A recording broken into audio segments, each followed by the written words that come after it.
Good morning. ഇന്ന് നല്ലൊരു ദിവസമല്ലേ, മകരവിളക്ക് ദിവസമല്ലേ, മകരസംക്രാന്തി. അപ്പോൾ രാവിലെ പുലരിയിലൊക്കെ എണീറ്റ് നമ്മൾ എന്നും നാട്ടിലെ പോലെ തന്നെയൊക്കെയാണ് കേട്ടോ. ഇവിടെ എഴുന്നേറ്റിൽ ഞാൻ രാവിലെ കുറച്ച് ചെടികളൊക്കെ ഇങ്ങനെ നോക്കി വയ്ക്കും.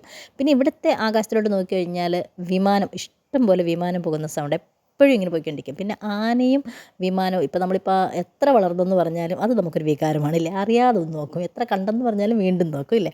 അപ്പോൾ എല്ലാവരും അങ്ങനെയല്ലേ.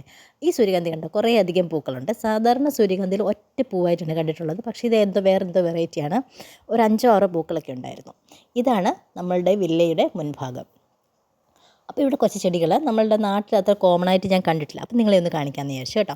ഈ നമ്മളുടെ കോസ്മോസ് എന്നൊക്കെ പറയും, സ്റ്റൈലിൽ അങ്ങനെയൊക്കെ പറയും. അല്ലാത്ത നമ്മുടെ നാട്ടിൽ പറയും അല്ലിത്താമര എന്ന, ഞങ്ങളുടെ നാട്ടിലൊക്കെ പറയുന്നത്. എല്ലായിടത്തും ഇതിൻ്റെ പേര് ഈ അല്ലിത്താമര എന്ന് തന്നെയാണോ?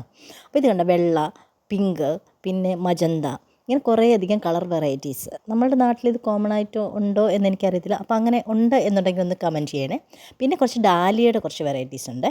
ഡാലിയ പിന്നെ നമ്മളുടെ നാട്ടിൽ ഇഷ്ടം പോലെ ഈ വയനാട്, ഇടുക്കിയൊക്കെ ഇഷ്ടം പോലെ ഉണ്ട്. പക്ഷേ നമ്മളുടെ പത്തനംതിട്ട ജില്ലയിൽ കുറച്ച് കുറവാണ് കേട്ടോ. ഇപ്പോൾ കടൽ കടന്ന് ഇങ്ങനെ ഇക്കരെ എത്തിയെന്നുമ്പോൾ നമ്മുടെ സ്വഭാവത്തിന് മാറ്റം വരുമോ? ഇല്ല, നമ്മൾ അതൊക്കെ തന്നെയാണ്. അപ്പോൾ നമ്മൾ ഈ ഗാർഡൻ കാഴ്ചകളൊക്കെ ആയിട്ടേ നമ്മൾ പോകത്തുള്ളൂ. അപ്പോൾ ഈ കടൽ കടന്നുള്ള ഗാർഡൻ കാഴ്ചകളുമായി നമുക്ക് നാളെ വീണ്ടും കാണാം. അതുവരെ ബൈ.